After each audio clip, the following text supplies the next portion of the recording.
Hey, what's going on? It's the weekend. It's cold outside. I hope you guys are doing well. Just wanted to pop on here and show you what my wife whipped up for brunch today.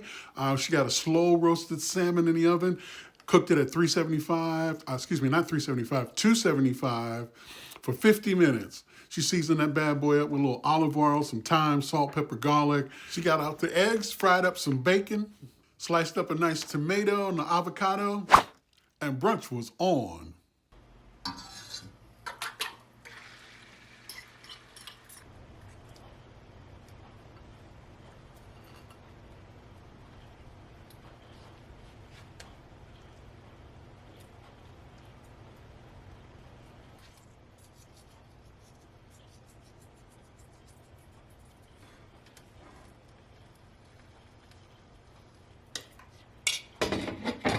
Hey, when you finish this video, visit us online at KenFoodieMerch.com. We've got coffee mugs, cookies. Check us out. KenFoodieMerch.com.